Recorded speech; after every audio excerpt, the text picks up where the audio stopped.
Good afternoon. Welcome to Drugs, Brain, and Behavior Summer 2024. My name is Dr. Olson, and I'll be your teacher this summer. I just wanted to give you a brief introduction to the class and the syllabus today. This is an asynchronous online class, meaning that by design, we'll never have to meet in the same room at the same time. There will be routine, recurring quizzes that you must participate in for the lecture content. You will also be reviewing expert content on really leading edge and sometimes controversial topics related to drugs, brain, and behavior. And you're also going to be participating in a broad range media club that I'll get into later, where you consider music from using music, movies, or a book and discuss drugs within this context with your peers. So that is really the class in a nutshell. I've been studying drugs for some time. It's really my area of expertise. I started studying drugs as an undergraduate student at the Medical University of South Carolina. And then I went on to earn my PhD on cocaine. I like to joke that's why I finished in under 5 years. And then I went on to study cannabinoids and opioids and other drugs as a postdoctoral researcher. I've particularly spent a lot of time studying cannabinoids and cannabis over the last 10 or 15 years, and that's something in particular I've published extensively on.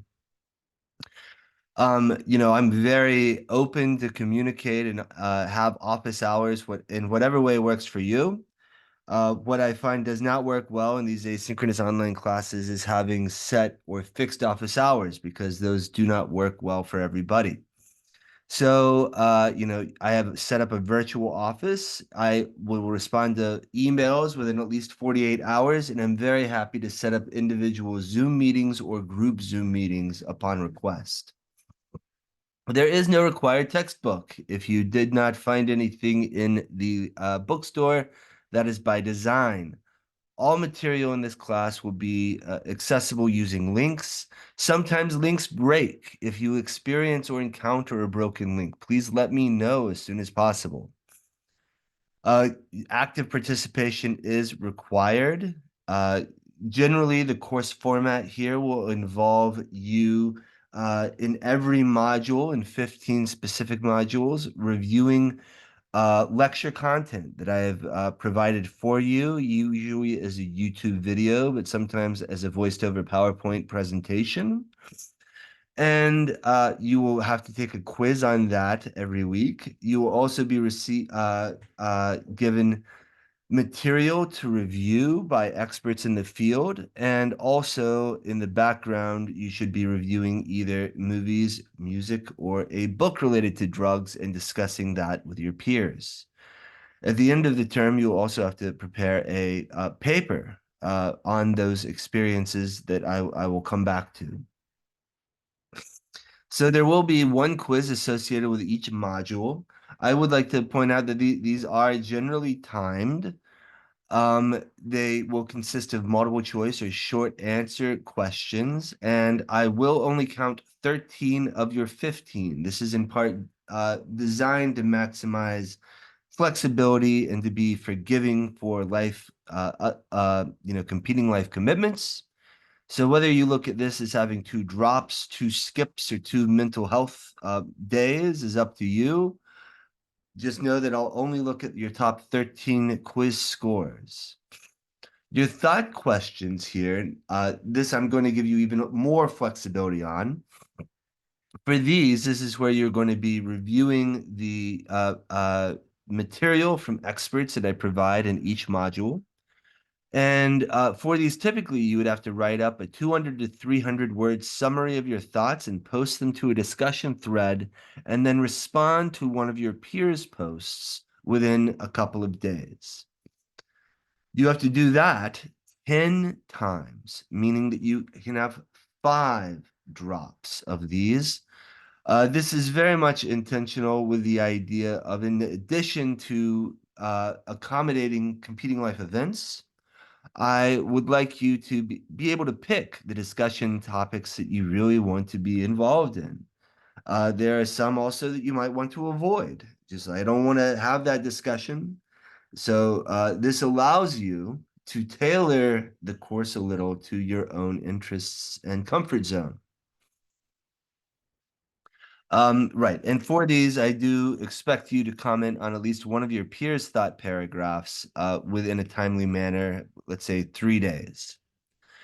You also joined a learning community on drugs that consider drugs through either movies, a book, or music mixtapes. For the movies and music in particular, I welcome you to bring in your own movies and music to discuss as well. I would ideally like you to use some that I provide so you have shared points of discussion with your peers. The book I'll show you here in a minute, but it's Bill Polian's book. There's also a Netflix series on that as well that you could use and incorporate into the discussion as well. But to earn full participation credits for this assignment, you must make 6 conversational discussion posts in one running group thread in your media group by the end of the term. Uh, this will include one introduction post. So at the beginning of the term, after you choose whether you want to be in the media, music, book, or movie club, simply post an introductory post saying, "This is who I am. This is why I picked this post or this group. I'm particularly interested in like this kind of music or this movie. I've read Bill Polian's book before. Maybe you've watched a Netflix series and you want to read the book, and that's why you joined." But then after that introductory post, you have to make 5 additional posts. In addition, inspired from your critical thinking in this media club, you will develop an essay. Before you start on your essay, you will develop an outline that you must submit for feedback. At midterm, you will submit an outline for your critical thinking essay, and there's a template at the end of this syllabus that you should use as a guide. Your goal here is to develop the foundation of a future critical thinking essay. Then you will develop a critical thinking essay over the second part of the term. This will take the place of a finals, your finals exam. This does not have to be a typical neuroscientific research academic paper. It can be if that is really what you're comfortable with, or but these really this is designed to help and it really do multiple things. One point is that this is designed to help you foster a sense of community in the asynchronous online space when you guys are learning more from each other and engaging with each other in discussion on a wide range of topics. It enriches the learning environment for everyone. I will also point out that I can teach you how these different drugs bind to receptors all day long. I provide many examples of this in class. You don't need 1,000 additional examples of this. Rather, I think your learning experience is broader and more simply better when you are considering drugs from multiple vantage points, from multiple points of view. So, for example, what Kendrick Lamar talks about in some of his music, talks about drugs in a whole different level, a whole different way than I talk about drugs in lecture. So, by considering, some of these brilliant people like Bill Polian or Kendrick Lamar or, you know, Ed the director of Requiem for a Dream, these are brilliant creative minds that have considered drugs from unique perspectives that often bring in, peer pressure, environmental influences, social influences in ways that we don't always get into as clear detail from our experiments.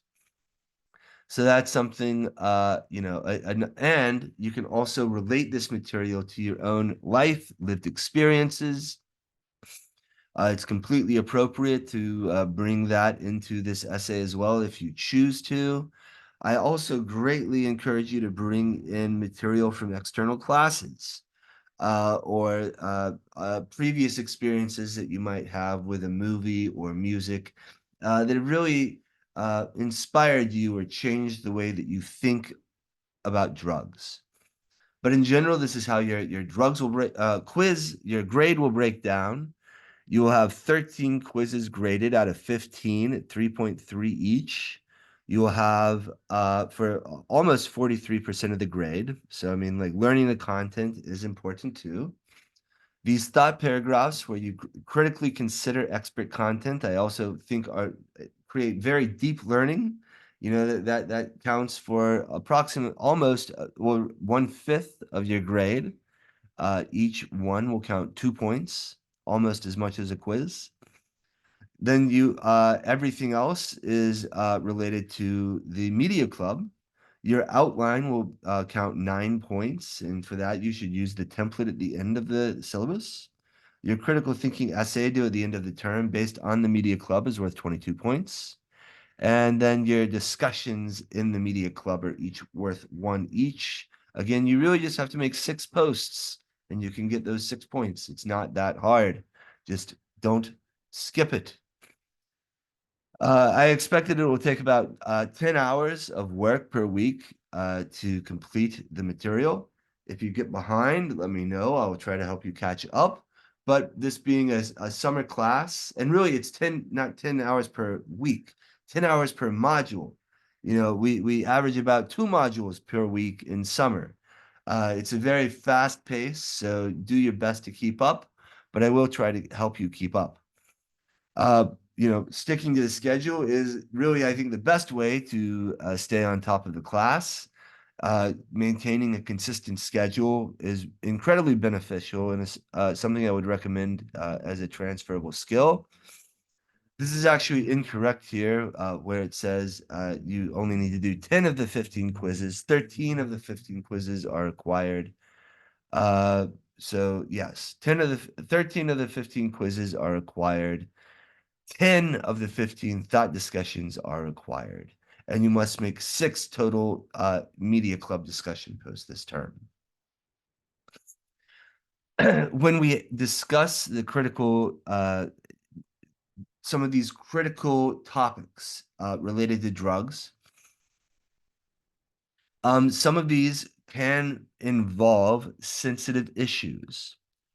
I do not want us to shy away from these sensitive issues. I would just like us to be able to approach these with some level of mindfulness and sensitivity. So, with that, I offer you these community discussion norms with the goal of inspiring discussion from all perspectives. All perspectives are welcome, but I would like us to just be mindful of a few things. So, I would like you to challenge ideas you disagree with through reason and debate rather than avoidance or suppression. There are a couple of times in here that I might even challenge some of the things that you hold dear already, and in which point you are able to, you should feel free to challenge what I am saying and even bring in material from external classes that you've heard from other professors. Let's have discourse. Let's have good academic discussion. That is okay in this class. You are allowed to challenge me. You're allowed to challenge your peers. And we should learn from our points of disagreement. Along that same line of thought, I would like you to lean into difficult conversations and to be willing to consider diverse perspectives. At the same time, acknowledge that we come from different backgrounds and bring unique perspectives. In general, I think we should avoid making assumptions about other students' identities based on their comments. Acknowledge when we agree with our critics and what we've learned from them. And I'm not saying this is against the rules, it happens every term. But I would think that you should be a little cautious about sharing your personal drug stories. But particularly if one of your peers does share their personal drug stories or political views about drugs, that ideally should stay in this classroom. They should not be reposted on social media or anything like that. Um, you know, especially when we have drug laws that could become illegal or legal from year to year. Such things could come back and hurt employment, one's ability to enlist in the military, seek federal jobs, these sorts of things. So just be mindful of that. Be a little cautious of that.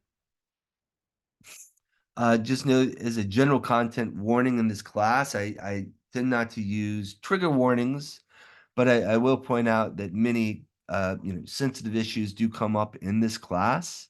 We're going to be talking about many mental health issues and psychiatric issues. We'll talk a little bit about mental hospitals could come up.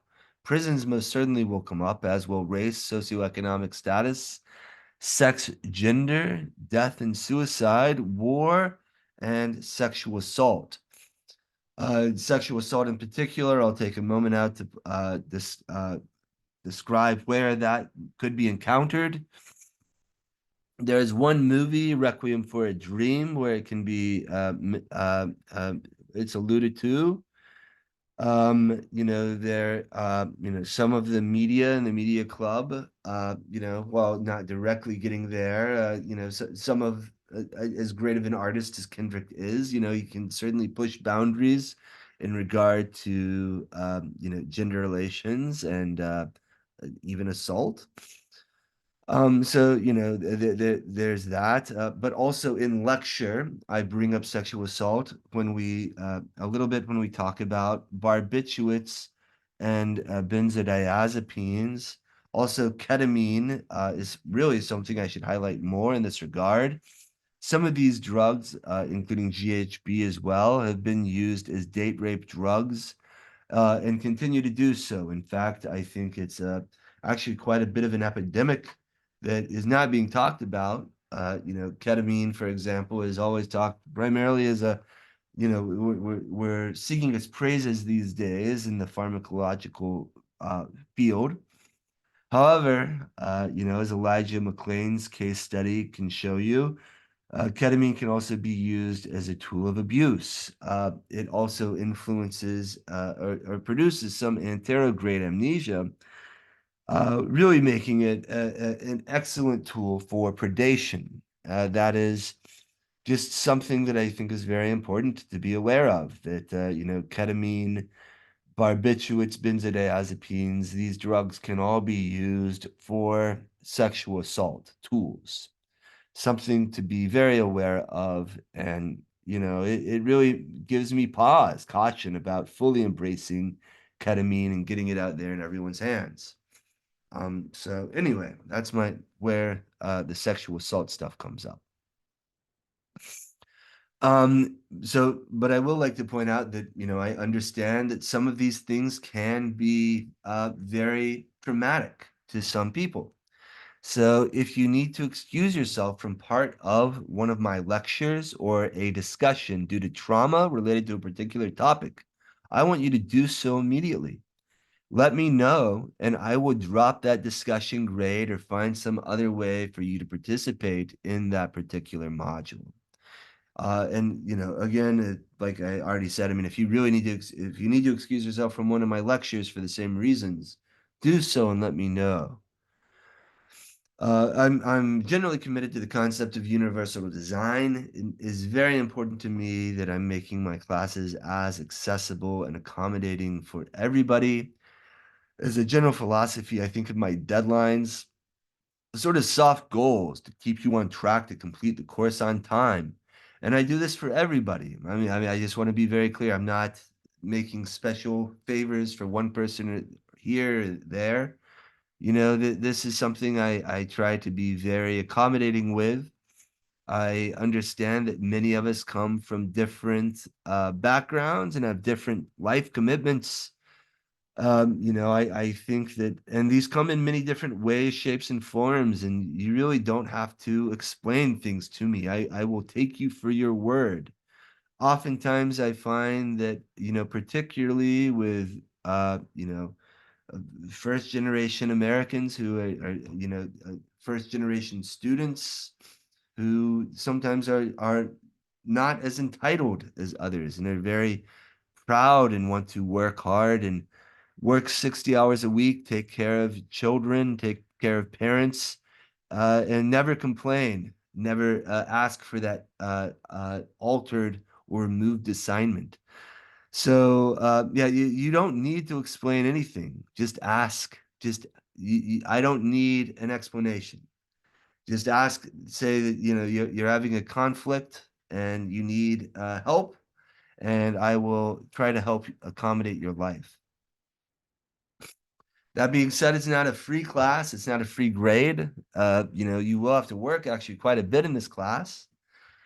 There are many learning activities you have to be engaged in, and do not cheat. Particularly, my opinion with AI generated writing is that this can be a great tool, but the final product, needs to be in your words.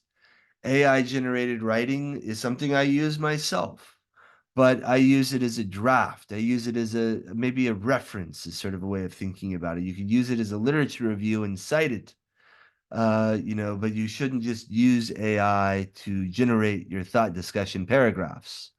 That would be a problem, and it is somewhat noticeable. And note that I do use AI myself, so I am picking up an eye for it, I would say.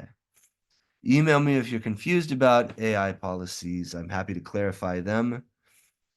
We also do not tolerate discrimination.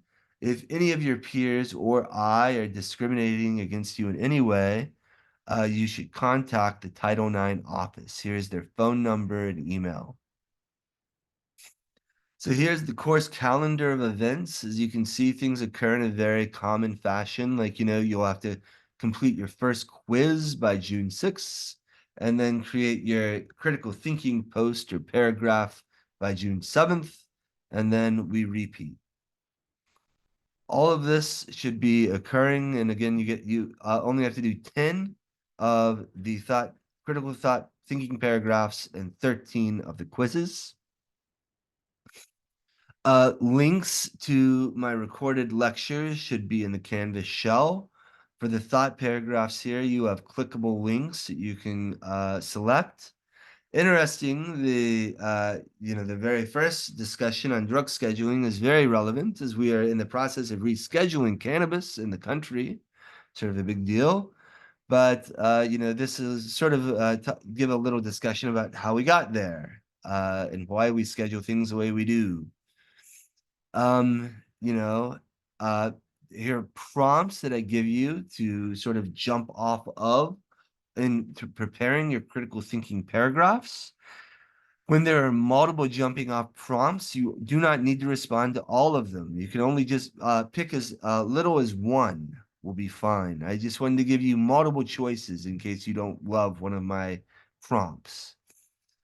Yeah, so really that occurs in a cyclical fashion for the entire term.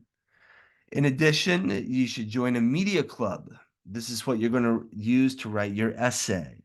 So, in addition to the critical content from the experts and my lectures, I want you to think about drugs more broadly. Uh, and as a jumping off point here, I want us to join groups, self-selected groups that like to consider drugs either through the context of movies, a book, or music. You will then ultimately have to write an outline and a paper. Here are the instructions for the paper. Again, the paper is not intended to be a traditional research paper.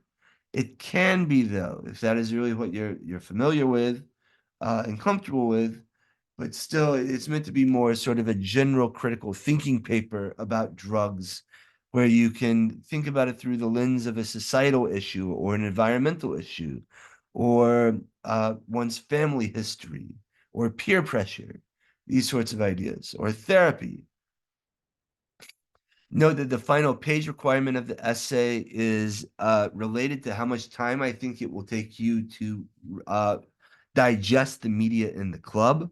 If you do the book club, I think it will take you more time to read the book than it would to listen to music, for example. So your essay only has to be 2 pages if you join the book club, 3 pages if you join the movie club, and 4 pages if you join the music club. The movies that I would like you to consider, and you don't need to include all of them in your essay. You can include as little as one, but I would like you to discuss multiple movies rather than just one in the discussion posts. And you are allowed to bring in your own movies, but again, I would like you to at least use some that I provide. These are also clickable links here. These are movies that I've downloaded legally on my end and are sharing with you just like I would in a closed classroom, which is my understanding legal. Birds of Passage is a Spanish language film. It's fantastic. It'll definitely make you think a lot about some of the social and environmental issues associated with drug addiction and the drug trade. Flight's a fantastic Denzel film about Denzel sort of losing control and letting his ego and drug use get a hold of him. There are a lot of themes of AA in there as well, if anybody's interested in that program. Sometimes I get a few AA inspired essays based off of the Flight movie. Krisha is a fantastic independent film about an alcoholic dealing with her family or trying to deal with her family and really going back to the Bible to deal with that.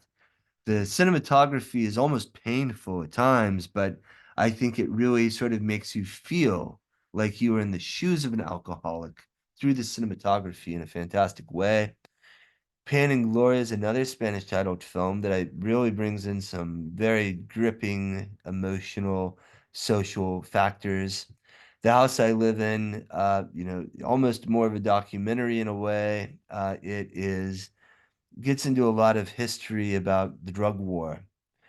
Drugstore Cowboy and Requiem for a Dream are two classics in my book.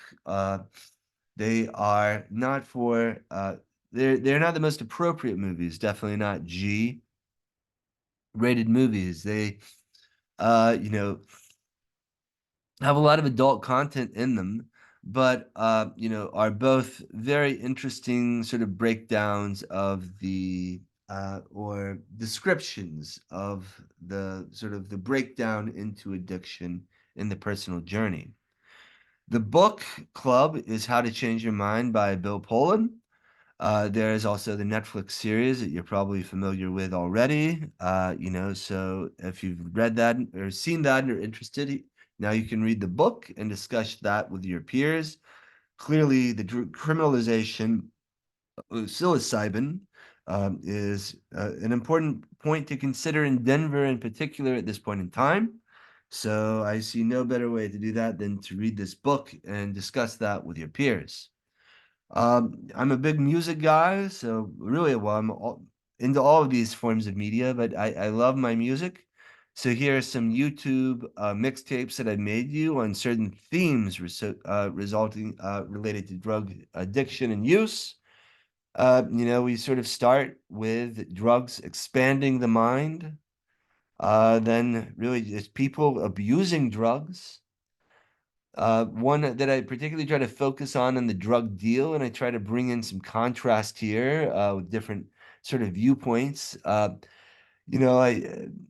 personally find it interesting, how we sort of celebrate certain forms of drug dealing, like moonshine stills and running shine and these things. Like that was great. I mean, and then certain music changes, society changes, and it's like certain some of these viewpoints really uh, I think illuminate a lot of how we view drug dealing and the drug trade and the drug war.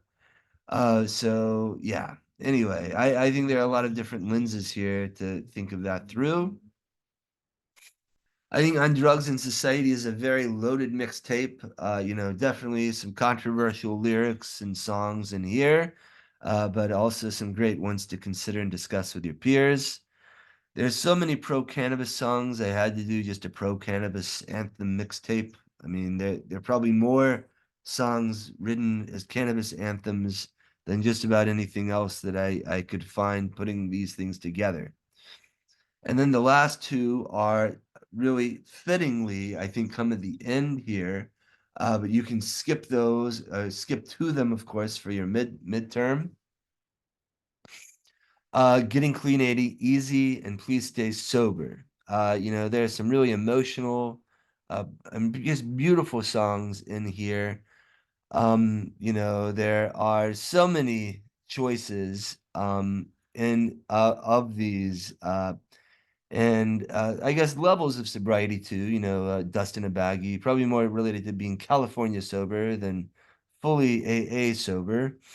But there are again multiple perspectives, multiple ways of looking at the whole situation. So I think some great jumping off points here to discuss that with your peers, and then develop a sort of critical thinking outline and essay based off of your discussions and thinking about drugs in these media clubs, which should also hopefully establish a sense of community.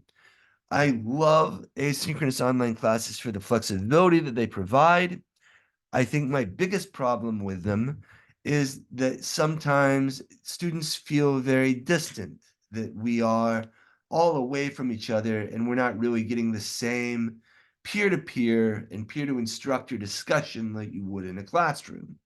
And that is what I plan to fix with these specific assignments. I generally will stay out of the media clubs. I think that those are really best for peer-peer discussion. But I will be discussing, responding to a lot of how you respond to these critical thinking thoughts on expert content. So the idea here is that you would have a lot of discussion with me on that expert content, and then a lot of discussion with your peers, both on the expert content and on the thoughts about drugs inspired from these media clubs. In my favorite classes, my most memorable classes. I mean, I've taken many, many classes. I was a psychology major. I was a biology major. I have both of those undergrad degrees. I have a PhD in neuroscience. I've taken many more classes than you would like to take, I think. And of all of them, all the many different formats and learning, teaching styles that I've experienced, the one thing that I think really is important for a great class is that you learn as much or a lot from your peers and not just the teacher. Almost you can learn as much from your peers as the teacher. That's almost ideal to me. And CU Denver is the best place for that. Of everywhere that I've taught and learned, CU Denver is best at bringing in people that have different experiences. We probably have nurses, veterans, people that have had experience with all different sorts of drugs at EDM concerts. We probably have parents that are worried about their children using drugs. These are all different people that will be students in this classroom. So the discussion, and police officers, people that have worked in the justice system, aspiring police officers, people that have been abused by the justice system. It is very rare that all these different perspectives can all end up in the same classroom, but that is very likely the situation that we are in. So it would be absurd, I think, for you to only listen to my lecture content and take the quizzes. The way to make this the richest class possible is to participate and engage your peers and me in as much discussion as possible through the media club and these critical thinking discussion rooms. Let me know if you have questions about the syllabus. I'm here to help you learn and look forward to having this experience with you.